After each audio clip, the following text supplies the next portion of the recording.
1 കൊറിന്തോസ് 12 അധ്യായം. പരിശുദ്ധാത്മാവിൻ്റെ ദാനങ്ങൾ. സഹോദരരെ, നിങ്ങൾ ആത്മീയ ദാനങ്ങളെക്കുറിച്ച് അറിവുള്ളവരായിരിക്കണമെന്ന് ഞാൻ ആഗ്രഹിക്കുന്നു.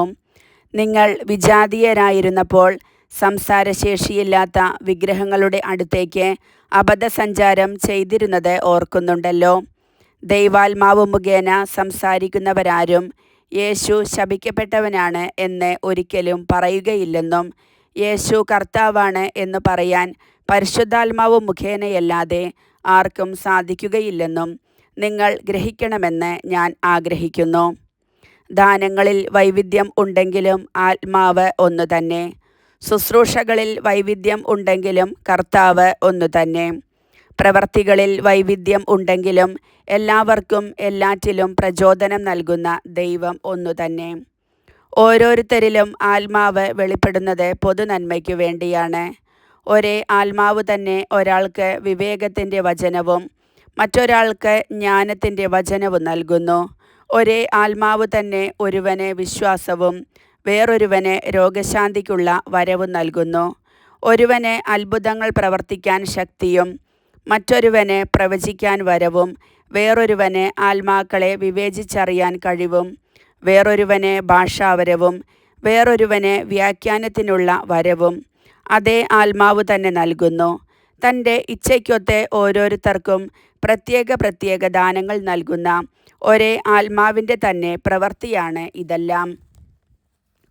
ഒരു ശരീരം, പല അവയവങ്ങൾ. ശരീരം ഒന്നാണെങ്കിലും അതിൽ പല അവയവങ്ങൾ ഉണ്ട്. അവയവങ്ങൾ പലതെങ്കിലും അവയെല്ലാം ചേർന്ന് ഏക ശരീരമായിരിക്കുന്നു. അതുപോലെ തന്നെയാണ് ക്രിസ്തുവും. നമ്മളെല്ലാവരും ഒരേ ആത്മാവിൽ ഏക ശരീരമാകാൻ ജ്ഞാനസ്നാനമേറ്റു. യഹൂദരെന്നോ ഗ്രീക്കുകാരെന്നോ അടിമകളെന്നോ സ്വതന്ത്രരെന്നോ ഭേദം കൂടാതെ ഒരേ ആത്മാവിനെ പാനം ചെയ്യാൻ എല്ലാവർക്കും സാധിച്ചു. ഒരു അവയവമല്ല, പലതു ചേർന്നതാണ് ശരീരം. ഞാൻ കൈ അല്ലാത്തതിനാൽ ശരീരത്തിൻ്റെ ഭാഗമല്ല എന്ന് കാൽ പറഞ്ഞാൽ അത് ശരീരത്തിൻ്റെ ഭാഗമല്ലെന്ന് വരുമോ? അതുപോലെ തന്നെ ഞാൻ കണ്ണല്ലാത്തതിനാൽ ശരീരത്തിൻ്റെ ഭാഗമല്ല എന്ന് ചെവി പറഞ്ഞാൽ അത് ശരീരത്തിൻ്റെ ഭാഗമല്ലെന്ന് വരുമോ? ശരീരം ഒരു കണ്ണു മാത്രമായിരുന്നെങ്കിൽ ശ്രവണം സാധ്യമാകുന്നതെങ്ങനെ?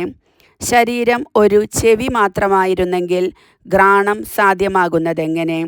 എന്നാൽ ദൈവം സ്വന്തം ഇഷ്ടമനുസരിച്ച് ഓരോ അവയവവും ശരീരത്തിൽ ക്രമപ്പെടുത്തിയിരിക്കുന്നു. എല്ലാം കൂടെ ഒരു അവയവം ആയിരുന്നെങ്കിൽ ശരീരം എവിടെയാകുമായിരുന്നു? ഇപ്പോഴാകട്ടെ പല അവയവങ്ങളും ഒരു ശരീരവുമാണുള്ളത്. കണ്ണിന് കൈയോട് എനിക്ക് നിന്നെക്കൊണ്ട് ആവശ്യമില്ല എന്നോ തലയ്ക്ക് കാലിനോട് എനിക്ക് നിന്നെക്കൊണ്ട് ഉപയോഗമില്ല എന്നോ പറയുക സാധ്യമല്ല.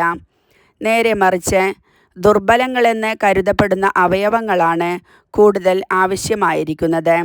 മാന്യങ്ങളല്ലെന്ന് കരുതപ്പെടുന്ന അവയവങ്ങൾക്ക് നമ്മൾ കൂടുതൽ മാന്യത കൽപ്പിക്കുകയും ഭംഗി കുറഞ്ഞവയെന്ന് കരുതപ്പെടുന്നവയെ കൂടുതൽ അലങ്കരിക്കുകയും ചെയ്യുന്നു.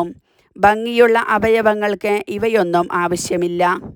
ദൈവമാകട്ടെ അപ്രധാനങ്ങളായ അവയവങ്ങൾക്ക് കൂടുതൽ പ്രാധാന്യം ലഭിക്കത്തക്ക വിധം ശരീരം സംവിധാനം ചെയ്തിരിക്കുന്നു. അത് ശരീരത്തിൽ ഭിന്നിപ്പുണ്ടാകാതെ അവയവങ്ങൾ പരസ്പരം തുല്യ ശ്രദ്ധയോടെ വർത്തിക്കേണ്ടതിനു തന്നെ.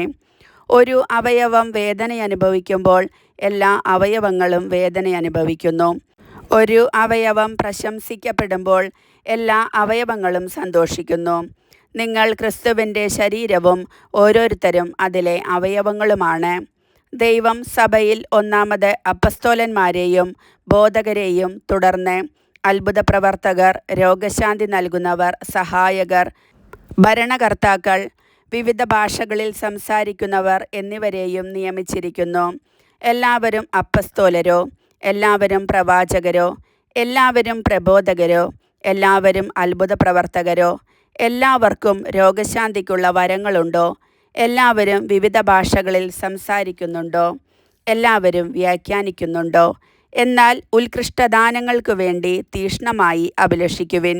ഉത്തമമായ മാർഗം ഞാൻ നിങ്ങൾക്ക് കാണിച്ചു തരാം.